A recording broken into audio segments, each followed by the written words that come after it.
Well, I was born in Czechoslovakia in a small town, Nové Zámky, which became Hungary in 1939. I was 10 years old in 1939, and that's when uh, I lived in this little town with my whole family living on the same street practically. My grandparents, my uncles, aunts, cousins. And when it came to a Passover dinner, we were 25, 30 of us around my grandparents' Passover table. But this all started to come to an end after 39. Uh, and my father's business license was taken away. He was a small businessman with a couple of pair of horses and flatbed wagon. He was the moving man of this town. So he was forced to move out of town and took the family outskirts of Budapest. I stayed behind with my grandparents to finish my elementary education, and in 1943 I said goodbye to my family in Nové Zámky.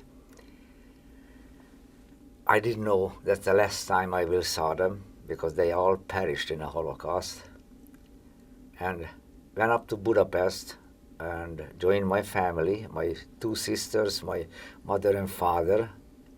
My father got a job over there at a paper mill. And when I went up to Budapest, I was 14 years old.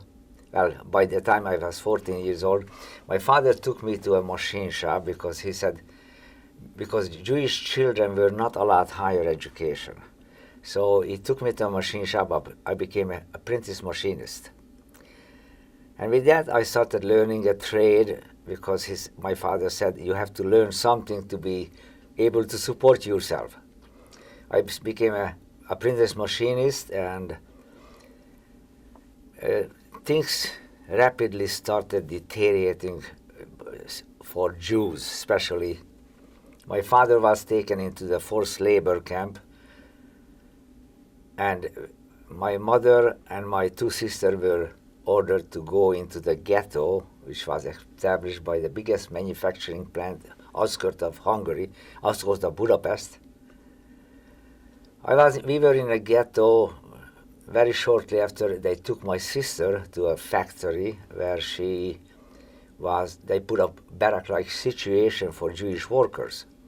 So my mother and my little 8-year-old sister were in a ghetto. And we were there maybe less than a month when a militiaman with an arrow cross on his arm, which was similar to the swastika in Hungarian style, and ordered us to pack because we were going to be taken away someplace to work. And he didn't know when we will be coming back. So we packed. What do you pack when they say you might never come back? So we packed some of our belongings, what we can carry. I remember my 8-year-old sister grabbed her little doll. That was very important for her. 2 days later, truck stopped front of the ghetto, and we were taken to the railroad station, and we were put into we were taken to an abandoned brick factory where we spread out under the dryers and everywhere where we can find space. And when 4,000 people were assembled in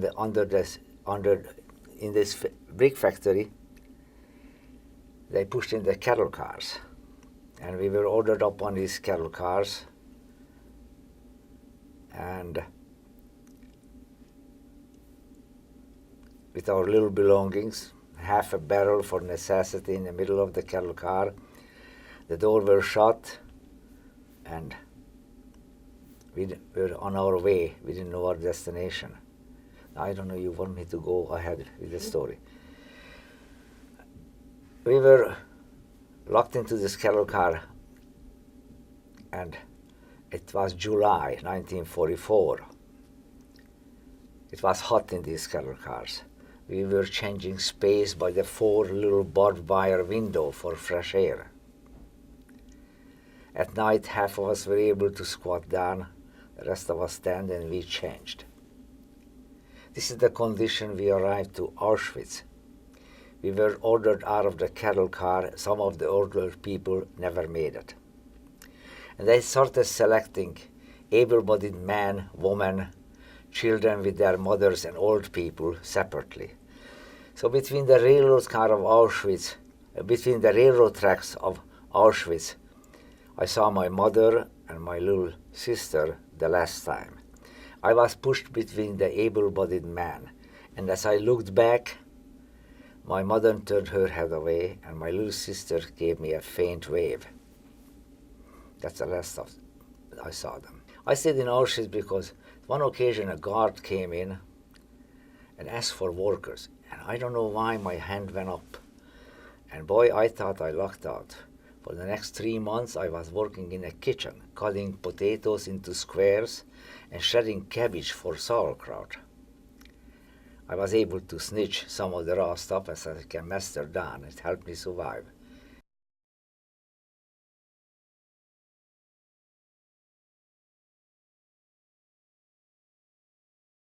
But April 29, the 7th Army liberated Dachau. It was my most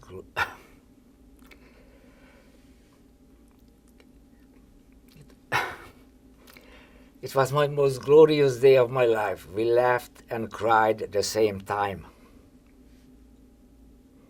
Liberation was beautiful, almost unbelievable. We got plenty of food. I remember getting a small can of corned beef, eating sparingly, spoon at a time, and a couple of spoons at meal times. And that was my luck. It's not because I was smarter or better. I just wasn't sure if I get another one. And some people who ate too much of the rich food never made it. By this time, the medics wised up, and we were taken to a field hospital. This time, a real hospital. Then we went back to Budapest. I went to the factory where my sister was encamped. One of the fellows told me, your sister was taken to the railroad station from here. And later, when I was reunited with my sister, she told me her story. When they were taking them by groups, walking toward the railroad station, a streetcar came by, and she jolted out of the line and jumped out of the moving streetcar. And the conductor opened the door for him and saw her with a yellow star. He tore off her yellow star and pulled her up. My sister went into Budapest and put herself up as a bombed-out country girl with no papers, and served for a Gentile family as a maid till the end of the war. So she survived. And my father survived. On the Russian front, when the Nazis were pushed back, he hid and came back behind the line. He was back in Budapest by end of January 1945. I was still laboring in Landsberg on that big project. So we, 3 of us survived. Beside them, only 2 cousins of mine lived. Reuniting with my part of my family was incredibly beautiful.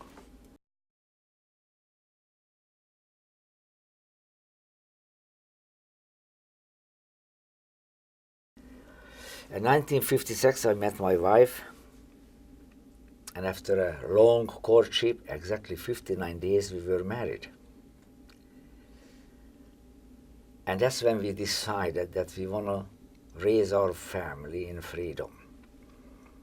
And when the revolution was going on in 1956, Christmas Eve, we crossed over to Austria in knee-deep snow with my father and my stepmother. My father remarried by then. We crossed over to Austria. They were shooting flares up, the Russian border guards. We covered ourselves with sheets. This is how we arrived to Austria.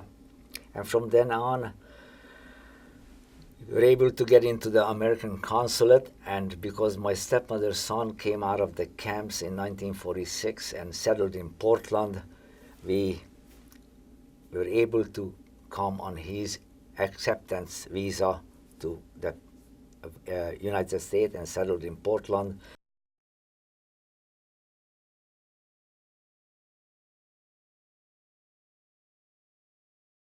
We have to live and accept each other, no matter what is our ethnicity or color. All our blood is red, and we have to accept each other.